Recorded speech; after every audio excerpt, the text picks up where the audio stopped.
दोस्तों, बंगाल की सियासत अब उस मोड़ पर खड़ी दिखाई दे रही है जहां राजनीतिक बयानबाजी, सड़क की लड़ाई और संस्थागत टकराव एक साथ टकरा रहे हैं और इस टकराव की गूंज सीधे देश की सर्वोच्च अदालत तक पहुंच चुकी है। यह अब किसी राज्य सरकार और केंद्र के बीच सामान्य रस्साकशी नहीं रह गई है, बल्कि सवाल कानून की सर्वोच्चता, जांच एजेंसियों की स्वतंत्रता और सत्ता में बैठे लोगों की जवाबदेही पर आ टिका है। क्योंकि प्रवर्तन निदेशालय की छापेमारी के दौरान जो दृश्य सामने आए, उन्होंने पूरे देश को चौंका दिया। एक तरफ केंद्रीय जांच एजेंसी अपने संवैधानिक अधिकारों के तहत कार्रवाई कर रही थी और दूसरी तरफ खुद राज्य की मुख्यमंत्री मौके पर पहुंचती हैं। पुलिस कमिश्नर को आगे कर दिया जाता है, जांच अधिकारियों को घेरा जाता है, दस्तावेज छीने जाने के आरोप लगते हैं और मोबाइल फोन तक कब्जे में लेने की बातें सामने आती हैं। यही वह बिंदु है जहां मामला राजनीतिक नहीं बल्कि कानूनी हो जाता है, क्योंकि किसी भी लोकतांत्रिक व्यवस्था में जांच को बाधित करना एक गंभीर अपराध माना जाता है और यही कारण है कि अब यह पूरा प्रकरण सुप्रीम कोर्ट की दहलीज पर है। ईडी का कहना है कि उसकी कार्रवाई केवल चुनावी समय से जुड़ी नहीं है, बल्कि कोयला घोटाले से जुड़े ठोस सबूतों पर आधारित है, जिनकी कड़ी सीधे ममता बनर्जी के भतीजे और तृणमूल कांग्रेस के प्रभावशाली नेता अभिषेक बनर्जी तक जाती है। और यही वजह है कि मुख्यमंत्री का अचानक छापे की जगह पहुंचना, पुलिस बल की तैनाती और कथित तौर पर दस्तावेजों को हटवाना संदेह को और गहरा करता है। सुप्रीम कोर्ट के पुराने आदेश इस पूरे घटनाक्रम को और गंभीर बना देते हैं, क्योंकि इससे पहले भी अभिषेक बनर्जी और उनकी पत्नी द्वारा ईडी की पूछताछ को रोकने की याचिका देश की सर्वोच्च अदालत ने सिरे से खारिज कर दी थी। साफ कहा गया था कि जांच एजेंसी को काम करने से नहीं रोका जा सकता और समन का पालन करना अनिवार्य है। ऐसे में सवाल उठता है कि जब न्यायपालिका पहले ही यह संकेत दे चुकी है कि जांच वैध है, तो फिर एक संवैधानिक पद पर बैठा व्यक्ति जांच को रोकने के लिए मैदान में क्यों उतरता है? और यहीं से कहानी एक नए स्तर पर चली जाती है, जहां ममता बनर्जी की सरकार ने सुप्रीम कोर्ट में कैविएट दाखिल कर यह सुनिश्चित करने की कोशिश की कि बिना उनका पक्ष सुने कोई आदेश न पारित हो, जो इस बात का संकेत है कि सत्ता के गलियारों में खतरे की घंटी बज चुकी है। क्योंकि कैविएट आमतौर पर वही दाखिल करता है जिसे यह आशंका हो कि अदालत कोई कठोर आदेश दे सकती है।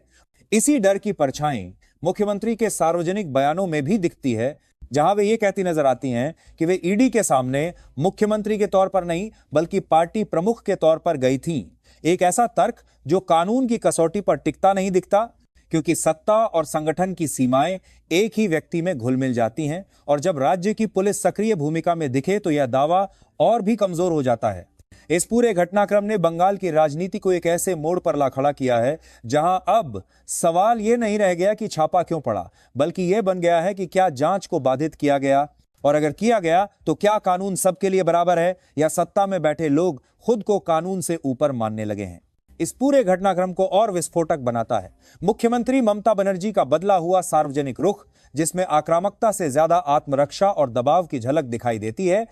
क्योंकि सड़क पर उतरकर आंदोलन का नेतृत्व करने वाली ममता बनर्जी जब ये कहती हैं कि वे जांच एजेंसी के सामने मुख्यमंत्री के तौर पर नहीं बल्कि तृणमूल कांग्रेस की चेयरपर्सन के रूप में मौजूद थीं, तो यह बयान राजनीतिक मंच पर भले तालियां बटोर लें, लेकिन कानूनी धरातल पर यह खुद उनके लिए नई मुश्किलें खड़ी करता है। सवाल यह है कि अगर वे पार्टी प्रमुख के तौर पर वहां थीं, तो फिर राज्य के पुलिस अधिकारी, कमिश्नर और भारी पुलिस बल किस अधिकार से मौके पर मौजूद था और किस आदेश पर केंद्रीय एजेंसी के अधिकारियों को घेरा गया? क्योंकि लोकतंत्र में सत्ता और संगठन का यह घालमेल ही वह बिंदु होता है जहां से कानून हस्तक्षेप करता है।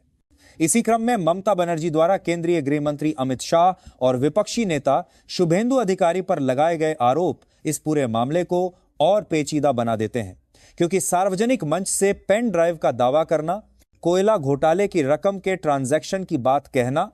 और फिर उसे सामने न लाना न केवल जांच से ध्यान भटकाने की कोशिश के तौर पर देखा जा रहा है, बल्कि इसके कानूनी परिणाम भी सामने आने लगे हैं। जब शुभेंदु अधिकारी ने मुख्यमंत्री को औपचारिक कानूनी नोटिस भेजकर 72 घंटे के भीतर सबूत पेश करने की मांग कर दी, यह वही क्षण है जहां राजनीति अदालत के कटघरे में खड़ी दिखती है। क्योंकि आरोप अगर झूठे हैं तो मानहानि का मामला तय है, और अगर सच हैं तो सवाल उठता है कि अब तक उन्हें जांच एजेंसियों या अदालत के सामने क्यों नहीं रखा गया।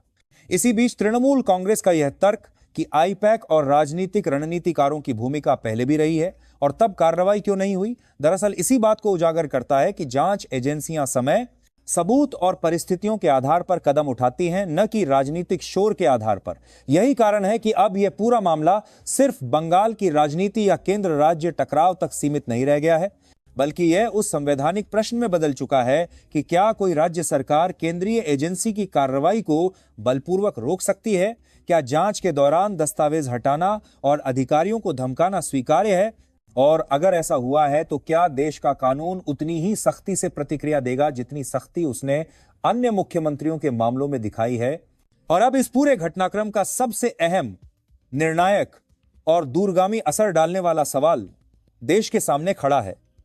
क्या भारत का कानून वाकई सभी के लिए समान है, या फिर सत्ता के शीर्ष पर बैठे लोगों के लिए नियम बदल जाते हैं? क्योंकि जिस तरह से बंगाल में प्रवर्तन निदेशालय की कार्रवाई के दौरान हालात बने, उसने केवल एक राजनीतिक विवाद को जन्म नहीं दिया, बल्कि संवैधानिक व्यवस्था की नींव पर सीधा सवाल खड़ा कर दिया है। ईडी अधिकारियों के साथ कथित बदसलूकी, दस्तावेजों के छीने जाने के आरोप, मोबाइल फोन कब्जे में लेने की बातें, पुलिस अधिकारियों की मौजूदगी और फिर उसी जांच एजेंसी के खिलाफ राज्य सरकार द्वारा एफआईआर दर्ज कराना,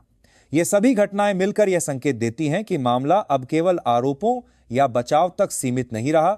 बल्कि यह जांच को बाधित करने के गंभीर आरोपों में बदल चुका है, जिन पर अदालत की नजर स्वाभाविक रूप से टिकेगी। भारत के लोकतांत्रिक इतिहास में यह कोई पहला मौका नहीं है जब किसी मुख्यमंत्री पर केंद्रीय एजेंसी की जांच के दौरान कार्रवाई हुई हो। और हाल के वर्षों में देश यह भी देख चुका है कि मुख्यमंत्री का पद कानून से ऊपर नहीं होता, चाहे वह दिल्ली का मामला हो या झारखंड का। अदालत की प्रक्रिया ने यह स्पष्ट किया है कि जांच एजेंसियों के सामने संवैधानिक पद ढाल नहीं बन सकते। ऐसे में बंगाल का यह मामला और भी संवेदनशील हो जाता है, क्योंकि यहां आरोप केवल आर्थिक अनियमितताओं तक सीमित नहीं है, बल्कि यह भी देखा जा रहा है कि क्या राज्य की शक्ति का इस्तेमाल जांच को प्रभावित करने के लिए किया गया। अगर सुप्रीम कोर्ट इस निष्कर्ष पर पहुंचता है कि जांच में जानबूझकर रुकावट डाली गई, तो इसके कानूनी परिणाम बेहद गंभीर हो सकते हैं, क्योंकि यह सीधे सीधे न्यायिक प्रक्रिया में हस्तक्षेप की श्रेणी में आएगा। दूसरी तरफ यह भी उतना ही जरूरी है कि जांच एजेंसियां अपने दायरे में रहकर ठोस सबूतों के आधार पर और अदालत के निर्देशों के अनुरूप काम करें, ताकि यह सवाल न उठे कि कार्रवाई राजनीतिक दुर्भावना से प्रेरित थी। यही संतुलन किसी भी लोकतंत्र की असली कसौटी होता है, जहां न तो सत्ता कानून से ऊपर हो और न ही कानून सत्ता का हथियार बने। बंगाल की इस लड़ाई में अब सड़कों के नारे, राजनीतिक रैलियां और आरोप प्रत्यारोप पीछे छूटते नजर आ रहे हैं, क्योंकि अंतिम फैसला उस मंच से आएगा जहां भावनाओं की नहीं, तथ्यों और कानून की सुनवाई होती है। आने वाले दिनों में सुप्रीम कोर्ट की टिप्पणियां और आदेश न सिर्फ ममता बनर्जी और अभिषेक बनर्जी की राजनीतिक दिशा तय करेंगे, बल्कि यह भी स्पष्ट करेंगे कि भारत की संस्थाएं कितनी स्वतंत्र, कितनी मजबूत और कितनी निष्पक्ष हैं। और यही वजह है कि यह मामला अब केवल बंगाल की राजनीति नहीं रह गया है, बल्कि पूरे देश के लोकतांत्रिक ढांचे की विश्वसनीयता की परीक्षा बन चुका है, जिसमें यह तय होना बाकी है कि आखिरी जीत किसकी होगी, सत्ता की या संविधान की। धन्यवाद।